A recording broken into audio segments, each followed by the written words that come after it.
Palavra do Senhor. Graças, porém, a Deus, que em Cristo sempre nos conduz em triunfo, e por meio de nós manifesta em todo lugar a fragrância do seu conhecimento. Eu quero ler esse versículo novamente, ler a primeira parte, fazer uma pausa e ler a segunda parte, tá certo? Para você ver, tem dois princípios maravilhosos aqui, tremendos, que se a gente fizer isso, a gente vai entender melhor. Olha a primeira parte. Graças, porém, a Deus que em Cristo sempre nos conduz em triunfo. Agora a outra parte. E por meio de nós manifesta em todo lugar a fragrância do seu conhecimento. Porque nós somos para com Deus o bom perfume de Cristo, tanto nos que são salvos como nos que se perdem. Para com estes, cheiro de morte para morte, para com aqueles, aroma de vida para vida. Quem, porém, é suficiente para estas coisas? Porque nós não estamos, como tantos outros, mercadejando a palavra de Deus. Antes, em Cristo é que falamos na presença de Deus, com sinceridade e da parte do próprio Deus. Começamos, porventura, outra vez a recomendar-nos a nós mesmos? Ou temos necessidade, como alguns, de carta de recomendação para vós outros ou de vós? Vós sois a nossa carta, escrita em nosso coração, conhecida e lida por todos os homens. Senhor, nós te agradecemos mais uma vez por tudo e te pedimos a direção, a bênção do Senhor, que o Senhor esteja nos orientando e nos abençoando nesse momento, Pai querido. Em nome de Jesus. Amém. Queridos, esse texto afirma que verdadeiramente... Ou seja, esse texto afirma que o verdadeiro servo de Deus é sempre conduzido em triunfo. Primeira coisa que ele fala, o crente verdadeiro é sempre conduzido em triunfo. Está sempre exalando o bom perfume de Cristo, que é a ortopraxia. Pode ficar tranquilo que eu vou explicar o que é ortopraxia, queridos. A ortopraxia é a ortodoxia com a ortopraxia. Melhorou? Então tá, ortodoxia é a verdadeira doutrina, é a doutrina bíblica. E a ortopraxia é a prática dessa doutrina. Então, exalar o bom perfume, então, é você ter a verdadeira doutrina, mas não só ter, e praticar essa verdadeira doutrina. Isso chama ortopraxia, é uma mistura de ortodoxia com praxia. Não adianta você ter a ortodoxia simplesmente, isso vai ser seco, vai ser morto. E não adianta também você ter, ou você não vai ter a ortopraxia, né, porque é o casamento dessas duas. Ou se você ter só a prática, não adianta, só praticar sem ser de forma coerente com a doutrina verdadeira, vai ter problema também. Só fazer, sair fazendo, sem a orientação da palavra. Então é isso. É o verdadeiro servo do Senhor que presta atenção, ele está sempre exalando o bom perfume de Cristo, que é a ortopraxia. Ortopraxia é exalar o bom perfume de Cristo. Porque nós vimos lá que o servo do Senhor, no texto, ele exala o bom perfume do conhecimento de Cristo. Okay?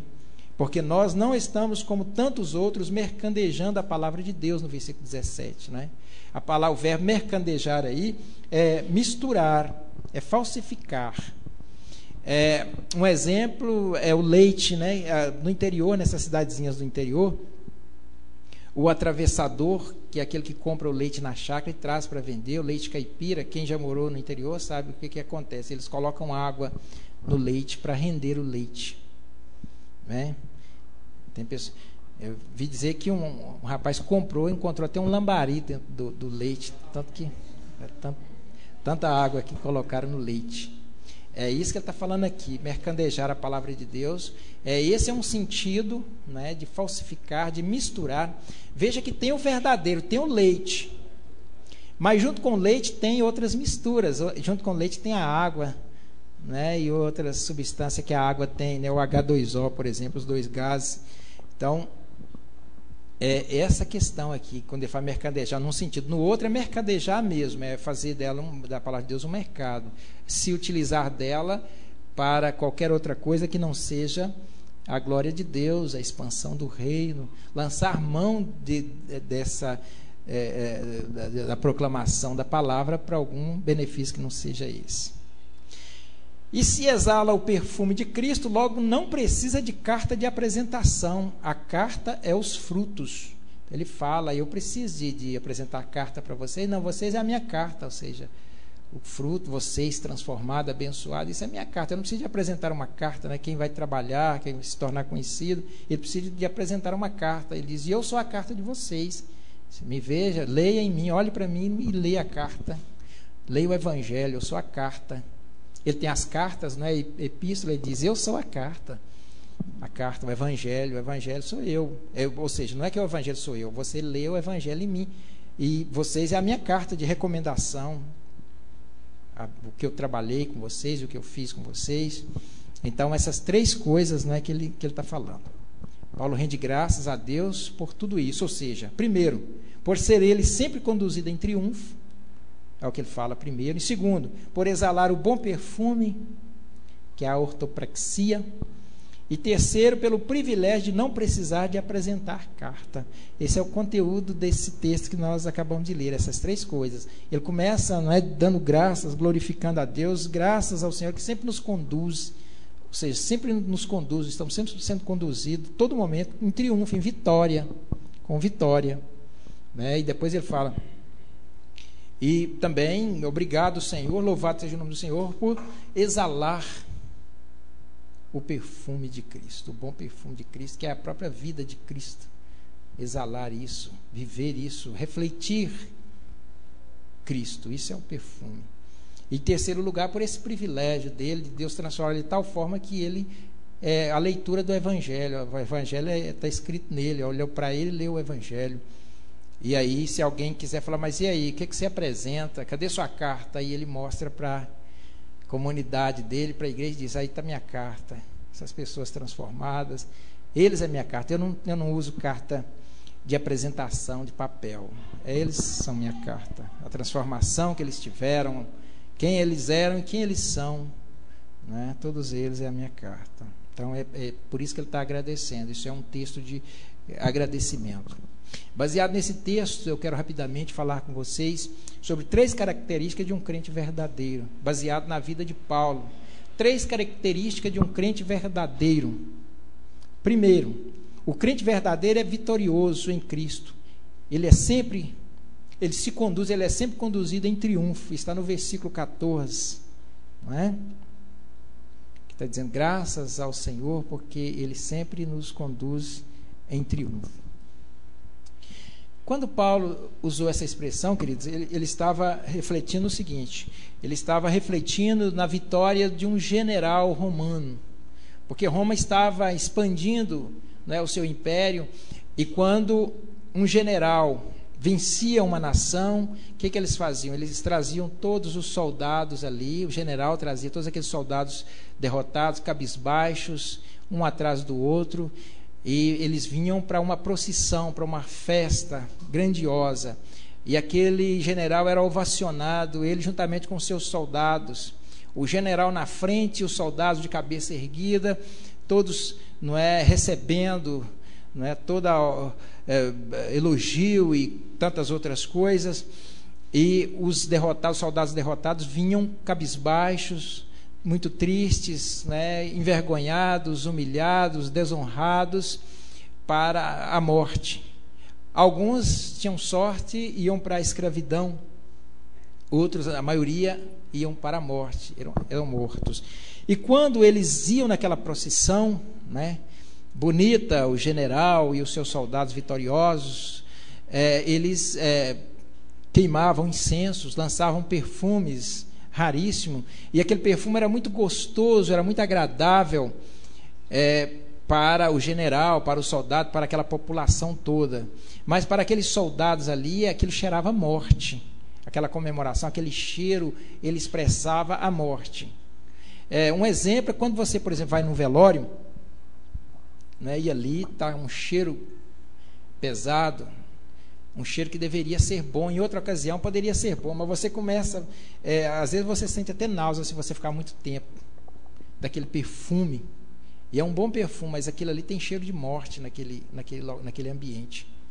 Então essa vitória, esse perfume, ele se torna cheiro de morte para alguns. Ele fala morte para morte. Por que morte para morte? É porque as pessoas já estão mortas e vão participar de outra morte.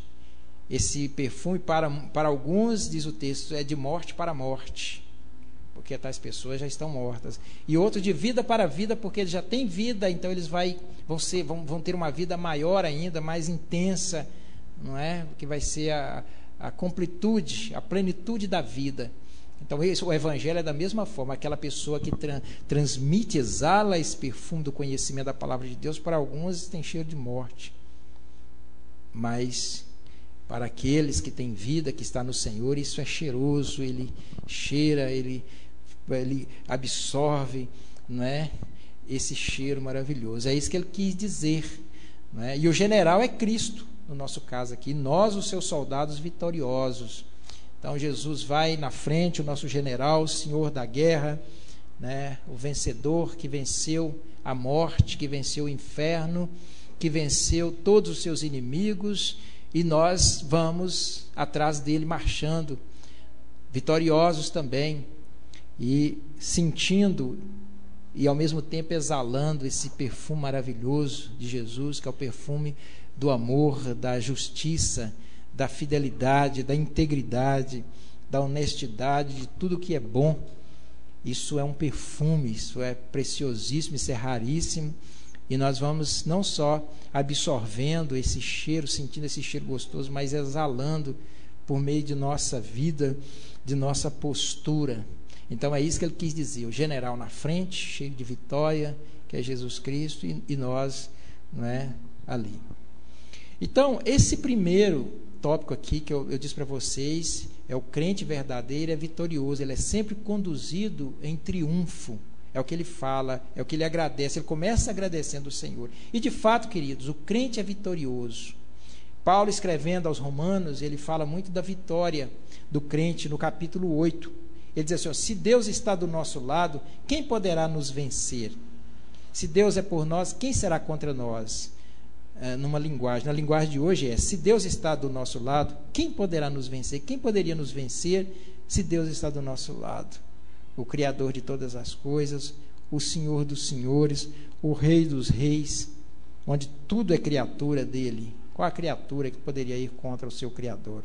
Então, se Deus é por nós, quem será contra nós? E ele diz, em todas essas coisas, porém, somos mais que vencedores, por meio daquele que nos amou. Porque eu estou bem certo de que nem a morte, nem a vida, nem os anjos, nem os principados, nem as coisas do presente, nem do porvir, nem os poderes, nem a altura, nem a profundidade, nem qualquer outra criatura poderá separar-nos do amor de Deus que está em Cristo Jesus, nosso Senhor. Então ele diz, nem anjos bons, nem anjos ruins, não interessa. Ninguém, absolutamente ninguém, pode nos derrotar, pode nos afastar do Senhor. Essa é a vitória de Paulo. Essa é a vitória. Nós vimos sobre a vida de Paulo.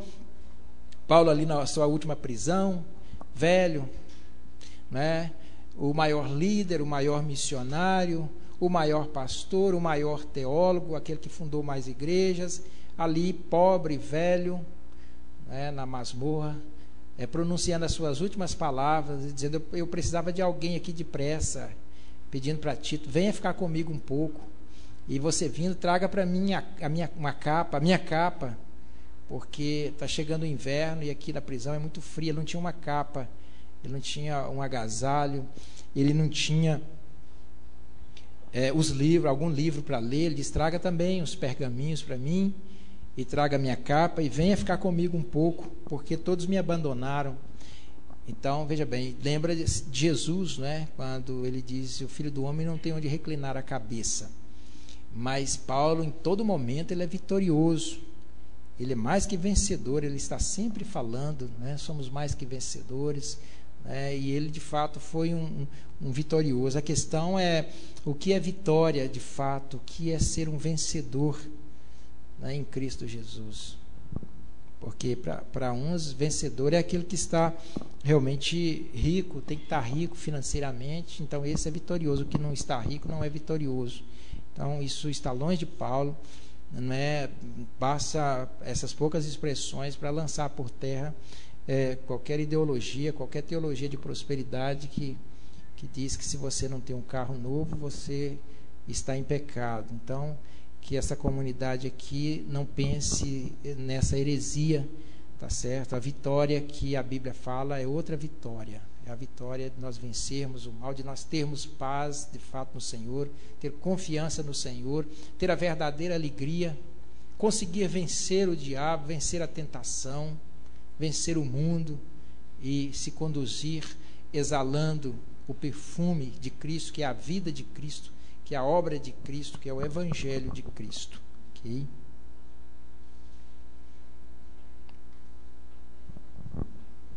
A vitória de Cristo, queridos, é a nossa vitória. Jesus venceu tudo isso, venceu a morte, nós vencemos também, porque nós vencemos com Ele, nós compartilhamos da morte de Cristo. Quando Jesus morreu na cruz, nós também morremos ali com Ele. Nós participamos da morte e participamos da ressurreição de Cristo. Então, a vitória de Cristo é nossa vitória. Esse foi o primeiro ponto. Então, o primeiro ponto é esse. O crente verdadeiro é sempre conduzido em vitória, ele é vitorioso. Somos mais que vencedores no Senhor. O segundo ponto é que o crente verdadeiro exala o perfume de Cristo. Isso aí está no verso 14 também. Porque quando ele fala que agradece a Deus, não é, pela vitória, que é sempre conduzido em vitória, ele fala, porque nós exalamos, o crente exala o bom perfume de Cristo. Não é isso que está aí no versículo 14? O bom perfume de Cristo. Os sacrifícios, queridos, do Antigo Testamento eram o perfume. Aquilo subia com um aroma agradável, um aroma suave. Aquela ovelha inocente, né, que apontava para Jesus. Então Jesus aspirava aquele cheiro de justiça, cheiro de inocência, cheiro de santidade, cheiro de algo sem culpa. Então Deus aspirava. No Velho Testamento era o sacrifício, as ovelhas. No Novo Testamento, o sacrifício de Cristo e a sua vida é o perfume. Esse perfume é o sacrifício de Cristo, é a própria vida de Cristo. Né? Esse é o perfume. E hoje, esse perfume é exalado por seus servos. Esse perfume de Cristo, né, que no Velho Testamento eram as ovelhas, e quando Jesus esteve aqui era o próprio Jesus, agora ele é refletido e o Senhor aspira esse aroma, não nosso, de nós mesmos, mas do próprio Filho dele, por meio de nossa vida, por meio de nossa conduta, por meio de nossa postura, por meio do Evangelho, do Filho dele, ele aspira em nós. Lá em Apocalipse diz que o Senhor recolhe orações em taças e sente o cheiro bom, né, o aroma suave da nossa vida, da nossa oração. Quando Paulo ia morrendo, lá nas últimas palavras dele, ele diz, eu estou sendo oferecido como uma oferta cheirosa para Deus, como libação. Eu estou sendo oferecido ao Senhor agora como uma oferta, como libação, e logo ele seria decapitado. Então, hoje nós, não é pela nossa morte, mas é pela nossa vida reta e íntegra que nós expressamos, que nós exalamos esse perfume de Cristo. O perfume de Cristo hoje é o Evangelho vivido e proclamado. Você diz, mas como é que eu vou... O perfume é refletir Cristo na minha vida. Eu preciso refletir, reproduzir a vida de Cristo. É aí que eu vou, porque Jesus é o perfume, então se eu reproduzo, se eu sou o reflexo de Jesus, então eu exalo esse perfume, como Paulo diz. Sede meus imitadores, como eu sou de Cristo. Ele imitava Cristo. Então, ele diz que exala o perfume. Num momento ele diz que ele exala o bom perfume, no outro ele diz que ele é o imitador de Cristo. Logo, exalar o bom perfume é refletir Cristo, é ser Cristo, entre aspas, né? Obviamente, ser Cristo, ter a postura, a vida de Cristo. Mas como? Você diz, mas como é que eu vou ser assim, pastor? Ele vai vir me falar. Hoje o perfume é viver o Evangelho. O Evangelho de Cristo é o próprio Cristo. É a vida de Cristo, está ali no Evangelho. É só a gente não só proclamar, mas viver esse Evangelho. Quem vive, proclama. E quem proclama, vive. Essas duas coisas estão juntas. Então, hoje é isso. Você quer refletir, quer ser cheiroso. Né? Às vezes você compra um perfume lá no Boticário e em tantos outros lugares. Você quer ser cheiroso mesmo? Então, você viva o Evangelho. Porque senão só o seu exterior você vai ser como os escribas e fariseus, sepulcro cheiroso, branquinho, por dentro e por fora, cheio de ossos, de mortos. Tá certo? Vamos cuidar, vamos ser cheirosos, o exterior, mas vamos preocupar mais ainda com o interior, com o coração, com a mente, para que ele não exale cheiro de podridão, e sim perfume raríssimo, maravilhoso, que é o perfume do Senhor Jesus Cristo. Não exalamos o perfume de Cristo simplesmente cantando, falando, orando ou vestindo um modelo de roupa, mas sendo e vivendo. Entendeu o que eu disse? Não exalamos o perfume de Cristo simplesmente cantando, falando, orando, dando pirueta, e falando alto, falando baixo e esperneando. Não vai adiantar. É sendo ou vivendo. Sendo e vivendo. Se nós não formos, se nós não vivemos, não, por mais que isso não se produz, isso é. Paulo vê a sua própria vida como sendo esse perfume. É a própria vida dele que é esse perfume. Não é as obras, né? Ele não fica falando, gente, eu fiz coisa demais aqui, e enfim, não, ele nunca diz isso. O perfume para ele não é o que ele faz, mas o que ele é. Qual odor nossa vida está exalando diante de Deus? Que tipo de perfume, que tipo de cheiro está chegando às narinas de Deus, que está brotando do nosso coração e da nossa mente? O exterior fica fácil da gente julgar, porque a gente, né, só dá uma cheirada, uma cafungada perto do irmão, aí sabe. Mas espiritual não tem jeito, queridos. É só Jesus, é só Deus mesmo. Para esse cheiro, ninguém tem o privilégio de sentir, a não ser o próprio Deus. Como está o cheiro em nossa casa, em nossa vida, em nosso coração? Tem casa que cheira batalha, cheira guerra. Tem cheiro de guerra, de confusão na casa. Então é isso que a casa cheira. É briga, é desentendimento, enfim, uma série de coisas fedorentas.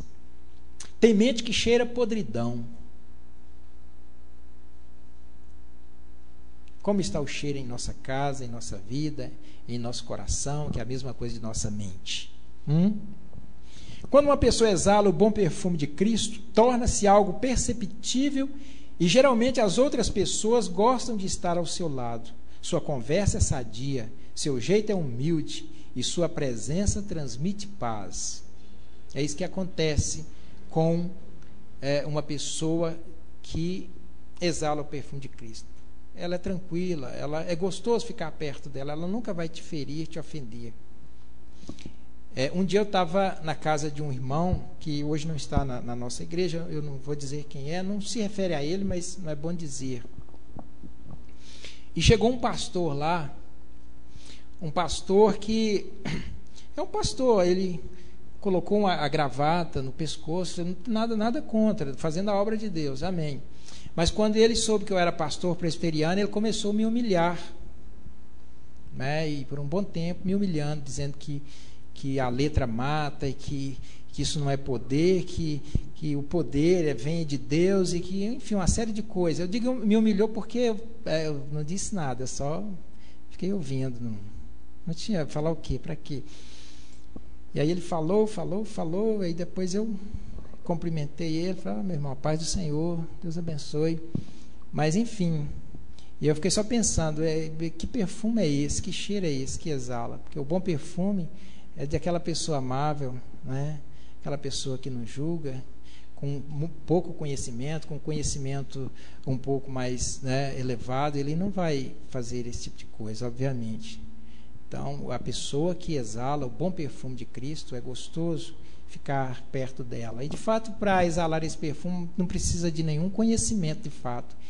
Precisa de conhecer a Deus, de ter intimidade com Deus. Tendo intimidade com Deus, rico, pobre, Deus não faz exceção de pessoas mais cultas, menos cultas, todas elas exalam esse perfume maravilhoso, e é maravilhoso, é gostoso. A gente faz questão, anda atrás dessa pessoa para ficar perto dela, para sentir, através da vida dela, esse cheiro gostoso que exala, de uma palavra sadia, gostosa, de um comportamento amável, amigo. companheiro, né, que a gente pode contar com ele, enfim, é esse perfume. E de fato, pense na vida de Cristo, né? Com certeza Cristo era assim, era muito gostoso estar perto dele, aquele que não julgava, não condenava, e tinha aquela voz, aquelas palavras de vida eterna, aquelas palavras maravilhosas. Há uma fragrância agradável espiritualmente, perceptível em torno do crente verdadeiro. Você tem exalado o bom perfume por meio de sua vida, por onde você passa? Por onde você passa, esse perfume tem sido exalado, o bom perfume de Cristo, o perfume da palavra do Senhor, da doutrina e de vida ao mesmo tempo. Tem vivido, você tem sido o reflexo de Cristo, tem refletido Cristo na sua vida, as pessoas têm visto Cristo em você. Nosso louvor e adoração sobem como um aroma fresco e suave ao Senhor, um louvor que brota de um coração que não exala podridão.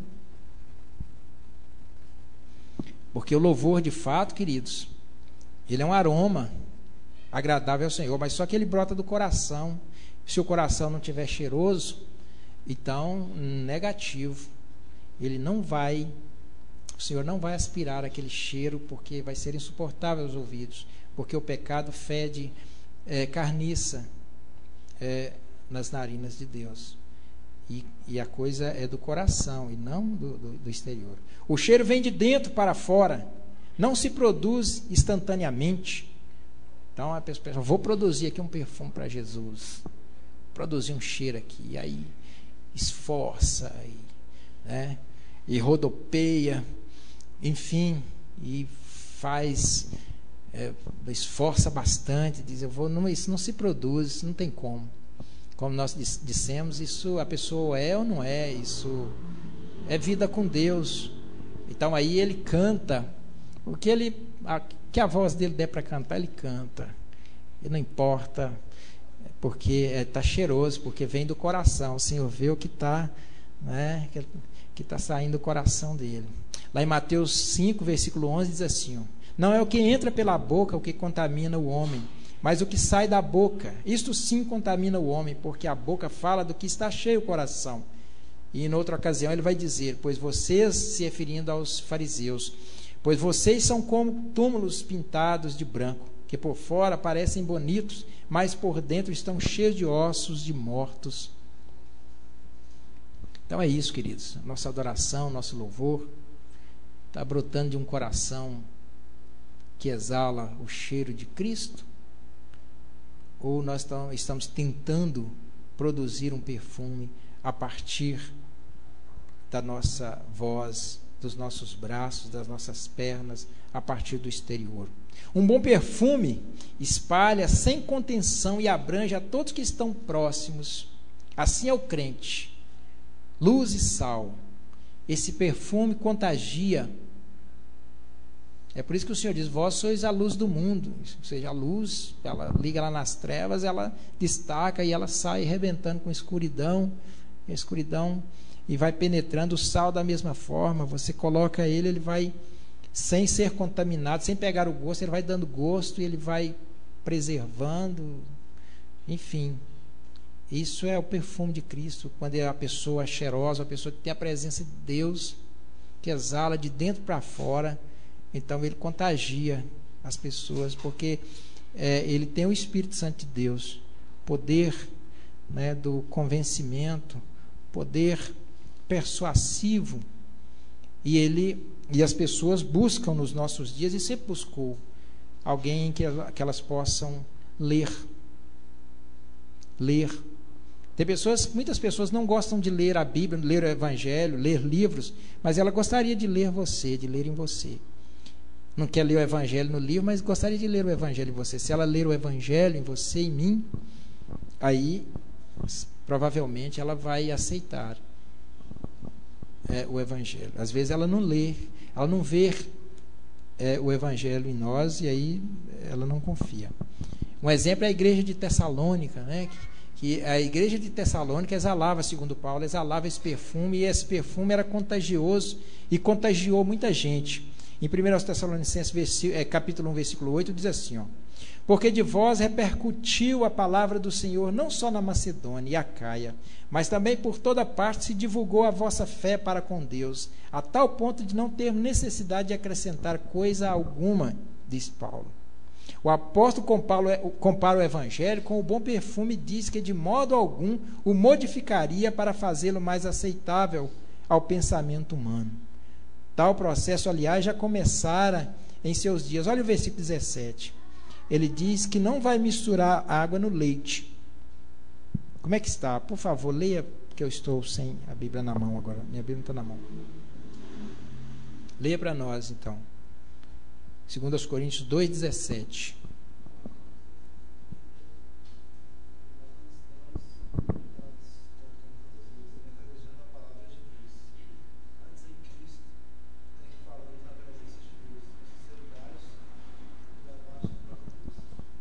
Isso.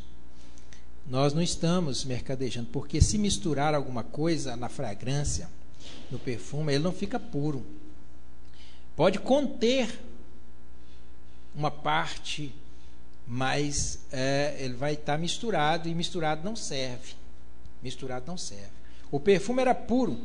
Hoje tem muitos perfumes falsos, misturados. A originalidade, a pureza quase não existe.